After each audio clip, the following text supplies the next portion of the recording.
রাধে রাধে বন্ধুরা, এটা কি বলুন তো, দেখুন পাকা কাঁঠাল। আর এই পাকা কাঁঠাল দিয়ে আজ আমি আপনাদেরকে বানিয়ে দেখাবো বাটি মালপোয়া।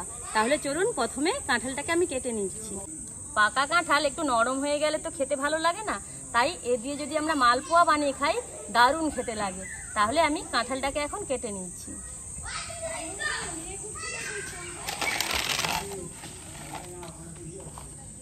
প্রথমে আগে হাতে একটু সরষের তেল মেখে নিচ্ছি। কাঁঠাল কাঁচা কাটা হোক বা পাকা, আগে কিন্তু একটু সরষের তেল হাতে মেখে নিতে হয়।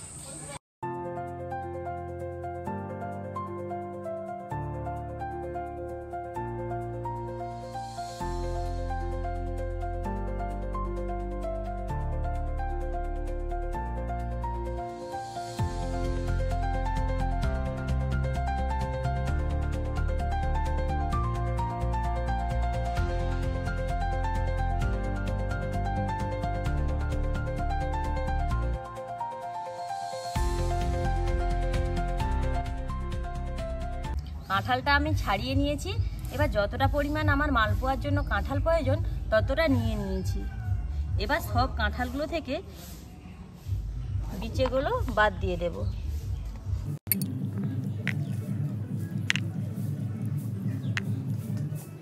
তবে বিচেগুলো কিন্তু ফেলে দেব না, এগুলো একটা আলাদা মেনু বানাতে রেখে দেব।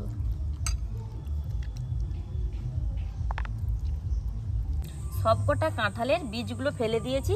এবার এখানে একটা মিক্সিং জার নিয়েছি, জল না দিয়ে খুব ভালোভাবে পেস্ট করে নেব। দেখুন এখানে আমি কাঁঠালটা খুব মিহিভাবে জল ছাড়া পেস্ট করে নিয়েছি। এখানে একটা পাত্র নিয়েছি 1 বাটি ময়দা,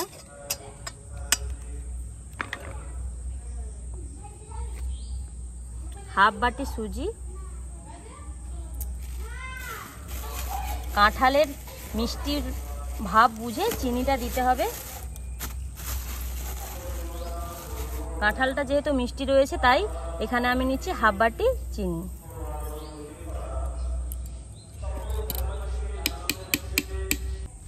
দিয়ে দিচ্ছি অল্প একটু লবণ। শুকনো উপকরণগুলি ভালোভাবে মিশিয়ে নেব।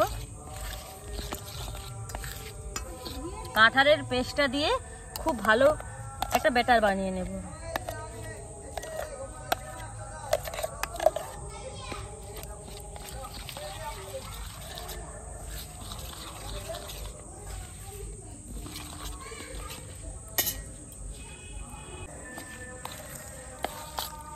কাঁঠালের পেস্টটা দেওয়ার পরেও স্ট্রাকচারটা ঠিকভাবে আসছে না, এই সময় আমি দিয়ে দিচ্ছি ঈষৎ উষ্ণ গরম জল, হাফ বাটির মতন দিয়ে খুব ভালোভাবে ফেটে নিচ্ছি।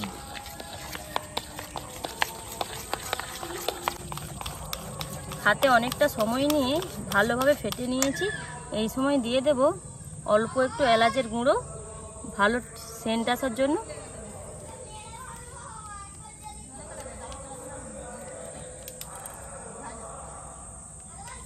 আর অল্প একটু খাবার সোডা দিয়ে দিচ্ছি, অল্প একটু মৌরি,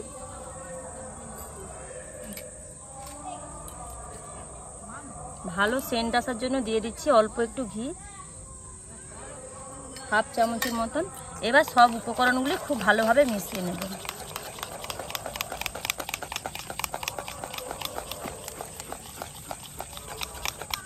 সব কিছু ভালোভাবে মিশিয়ে নিয়েছি। এবার ঢাকনা চাপা দিয়ে রেখে দেব 15 মিনিটের জন্য। 15 মিনিটের মতো ঢাকনা চাপা দিয়ে রেখেছিলাম। দেখুন অনেকটাই লুজ হয়ে গেছে। এবার আমি উনুনটা ধরিয়ে দেব। উনুন ধরিয়ে কড়াটা খুব ভালোভাবে গরম করে নিয়েছি। কড়াতে দিয়ে দিয়েছি বেশ কিছুটা পরিমাণ তেল। দেখুন বাটি মালপোয়া বানানোর জন্য আমি এরকম একটা বাটি নিয়ে নিয়েছি, গরম তেলের মধ্যে দিয়ে দেব। বাটিটা খুব ভালোভাবে গরম করে নেব। বাটিটা খুব ভালোভাবে গরম হয়ে গেছে। এবার আমি বাটিটা তুলে নিচ্ছি।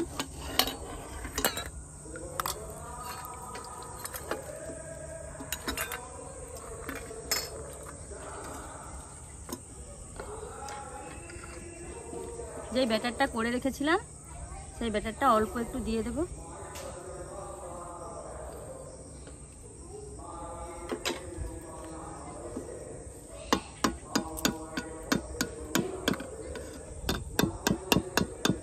এবার এই তেলের মধ্যে দিয়ে দেব।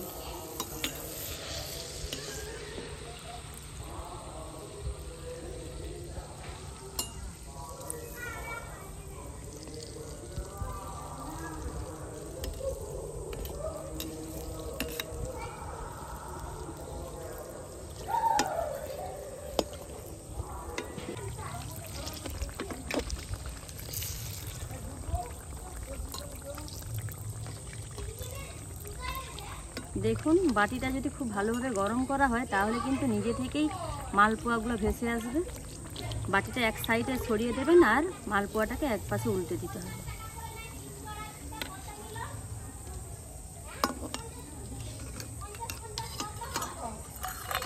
আবারও বাটিটা তুলে অল্প একটু ব্যাটার দিয়ে দিচ্ছি।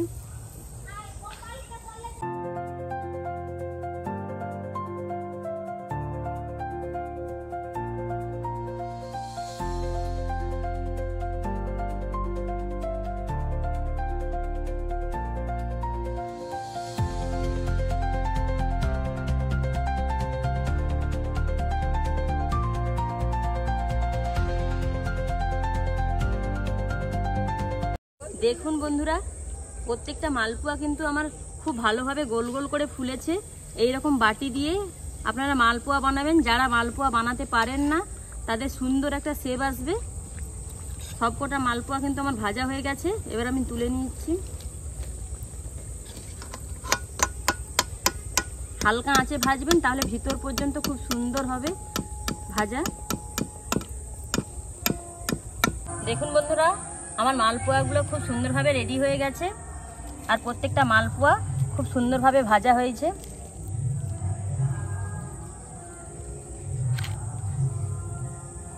কাঁঠালের এই বাটি মালপোয়া রেসিপিটি আপনাদের কেমন লেগেছে অবশ্যই কমেন্টে জানাবেন। আর এরকম নিত্য নতুন ভিডিও দেখার জন্য অবশ্যই আপনারা আমার চ্যানেলটিকে সাবস্ক্রাইব করে দেবেন। ভিডিওটি এখানেই শেষ করলাম, ফিরছে নতুন রেসিপি নিয়ে। রাধে রাধে।